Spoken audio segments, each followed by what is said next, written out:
Praise the Lord. आप सभी को जय मसीह की। मैं उम्मीद करता हूं कि आप में से हर एक भाई और जो मेरी बहनें हैं सब अच्छे हैं, भले चंगे हैं और आप प्रभु में बढ़ रहे हैं।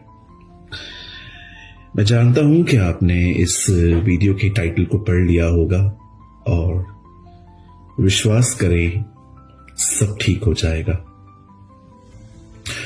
ये मैसेज मैं उन लोगों के लिए दे रहा हूं जिन्होंने 2025 में बहुत वेट किया, चीजें बदलेंगी, चीजें ठीक हो जाएंगी, परमेश्वर कुछ महान करेंगे।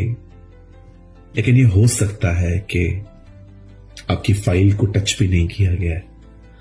ये हो सकता है कि अभी भी आप जिस मुद्दे को लेकर प्रभु के पास गए थे वो मुद्दा अभी भी वैसा ही है। ऑनेस्टली स्पीकिंग, मैंने भी 2025 में परमेश्वर के सामने कुछ चीजें रखी थी लेकिन वो सॉर्ट नहीं हुई। इसका मतलब क्या है? क्या परमेश्वर नहीं है? क्या परमेश्वर ध्यान नहीं दे रहा? क्या परमेश्वर को हमारा ध्यान नहीं है? एग्जैक्टली डेविल यही सीड्स हमारे अंदर डालता है कि देख तेरे साथ कैसा व्यवहार किया है उसने। वो सबकी दुआओं को सुनता है, सब लोग गवाहियां दे रहे हैं, मेरा बेटा ठीक हो गया, मेरी बेटी बाहर चली गई यूएस में, अमेरिका में, लंदन में, लेकिन तेरे साथ देख क्या हुआ, तुम्हारे जिंदगी में कोई गवाही नहीं है। Devil always seeks opportunity. शैतान हमेशा से कोशिश करता है, मौके ढूंढता है कि कुछ हो आपके साथ और मेरे साथ और वो हमसे बात कर सके। लेकिन मैं आप में से हर एक को कहना चाहता हूं, परमेश्वर हर समय भला है। God is good all the time. और मैं जानता हूं ये बात शायद आप में से कोई न समझ पाए, लेकिन मैं आपको सच कहता हूं, परमेश्वर तब भी समय पे है जब हम समझते हैं कि वो देर कर रहा है। Yes, I know these are amazing words जो परमेश्वर ने मुझे एक दिन कहे थे। तुझे पता है, तुम्हें जब लगता है कि मैं लेट हूं, मैं तब भी समय पर हूं। इवन जब प्रभु लाजर से मिला, हम सोचते हैं वो मर गया और उसके बाद यीशु लेट गया। जी नहीं, परमेश्वर हमेशा समय पे होता है। God is very exact in his timings. So आज मैं उनसे बात करना चाहता हूं जिनकी जिंदगियों में आज भी कुछ ऐसी चीजें हैं जो सॉर्ट नहीं हुई हैं, और मैं आपको दिलासा दिलाता हूं परमेश्वर के वचन के आधार पर ये सब कुछ ठीक हो जाएगा। Everything will be fine. आज मैं आपके सामने कोई वर्ड नहीं खुलवा रहा हूं। आज मैं सिर्फ आपको कुछ बताना चाहता हूं। मैं चाहता हूं आप आज फुली रिलैक्स हो जाएं, एकदम पूरी तरह से आप एकदम रिलैक्स हो जाएं, और मैं चाहता हूं कि आप इस बात पे थोड़ा गौर करें और ध्यान दें। एक दिन वचन बताता है कि जो नाओमी थी वो इज़राइल में अकाल होने के कारण वहां से निकल जाती है अपने परिवार के साथ, और जब वो वहां से निकलती है तो वो मोआब पहुंचती है, और जैसे वो मोआब जाती है वो अपने बच्चों की शादियां करवाती है। लेकिन आहिस्ते आहिस्ते घर का हर जेंट्स मरता जाता है। पहले हस्बैंड चला गया, फिर बच्चे चले गए। जब वो इज़राइल छोड़ के मोआब जाते हैं, वहां पर सब कुछ खत्म होता है। मैं बिलीव करता हूं पवित्र आत्मा ने अगर ये स्टोरी बाइबल में रखी है तो ये हमारे लिए है। This is for us, a people who left their lands. वे लोग जिन्होंने अपनी जमीनों को छोड़ के वो कहीं और चल दिए, वे बर्बाद हो गए। अब जानते हैं बाइबल नए नियम में जीसस लोगों से जब बात करते हैं तब वो उन्हें कहते हैं, एक व्यक्ति यरूशलेम से यरीहो गया। यरूशलेम बहुत टॉप पर है। यरीहो अगर आप मैप्स को देखें पढ़े तो जेरिको जो है वो थोड़ा नीचे आता है। अ पर्सन, एक व्यक्ति ऊपर से नीचे आता है, और लिखा है उसे डाकू मिलते हैं और उसे खूब पीटते हैं और उसे अधमरा करते हैं। हमने गीत भी सुना है, यसु यसु यसु, ईशु ईशु ईशु, मैंने उसको पा लिया। तो उसमें एक पैराग्राफ भी है ये, यरियो के किनारे अधमुआ पड़ा, ये एक्चुअली वही स्टोरी है।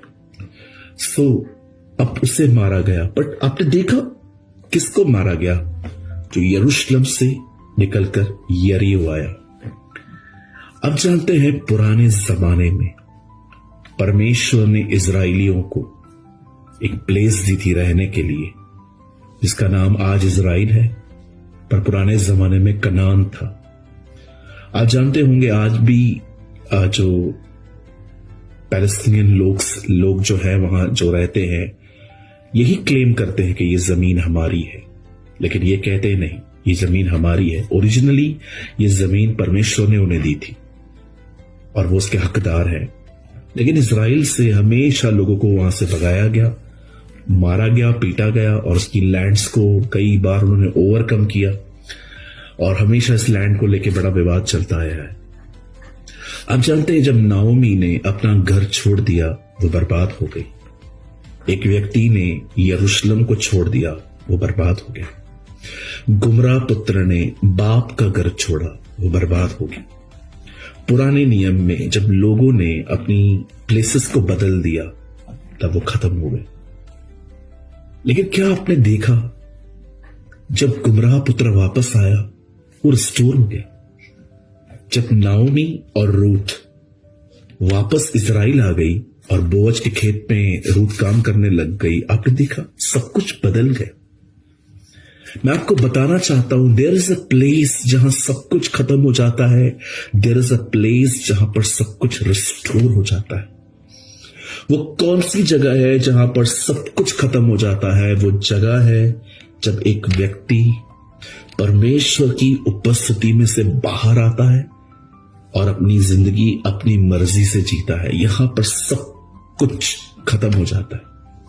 लेकिन जब वही व्यक्ति वापस परमेश्वर की उपस्थिति में आता है और उसके लिए प्राइम थिंग होती है परमेश्वर के और उसकी आज्ञाओं के साथ जीना, एवरीथिंग विल बी चेंज। मैं आज आप में से हर एक को कहना चाहता हूं, जितने भी लोग यहां मुझे देख रहे हैं, चाहे आप 2025 में किसी भी बड़े ट्रॉमा से गुजरे, चाहे आप कहां से भी निकले, चाहे आपकी कोई भी प्रॉब्लम सॉल्व नहीं हुई, मैं कहना चाहता हूं this is the only way.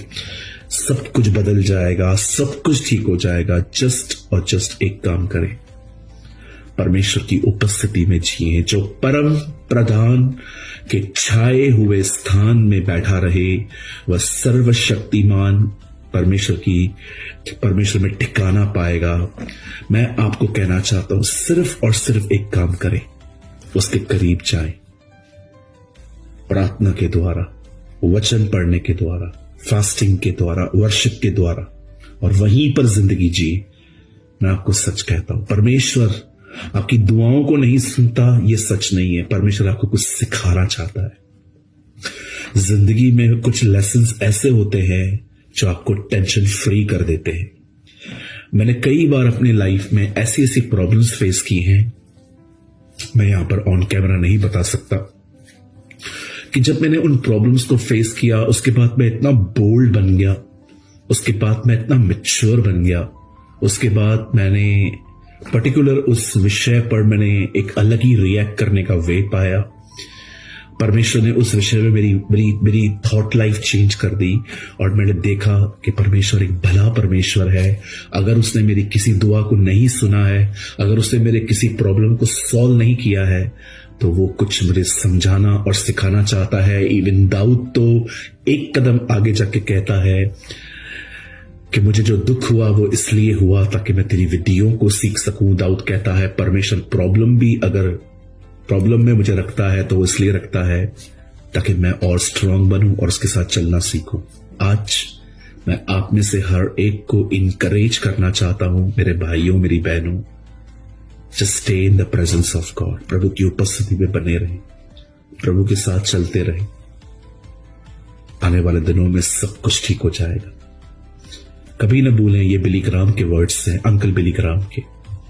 जब मैंने उत्पत्ति पढ़ा मैं निराश हो गया क्योंकि सांप जीत गया था, लेकिन जब मैंने प्रकाशित वाक्य पढ़ा मैं खुश हुआ क्योंकि मेमने ने सब कुछ बदल दिया था। मैं बिलीव करता हूं कि ये वचन आप में से किसी के लिए है, और मैं वेट करूंगा कि आप, अगर ये वचन आपके लिए है तो आप जरूर कमेंट बॉक्स में मुझे बताइएगा कि हाँ ब्रदर, ये वचन मेरे लिए था। प्रभु आप सबके साथ है।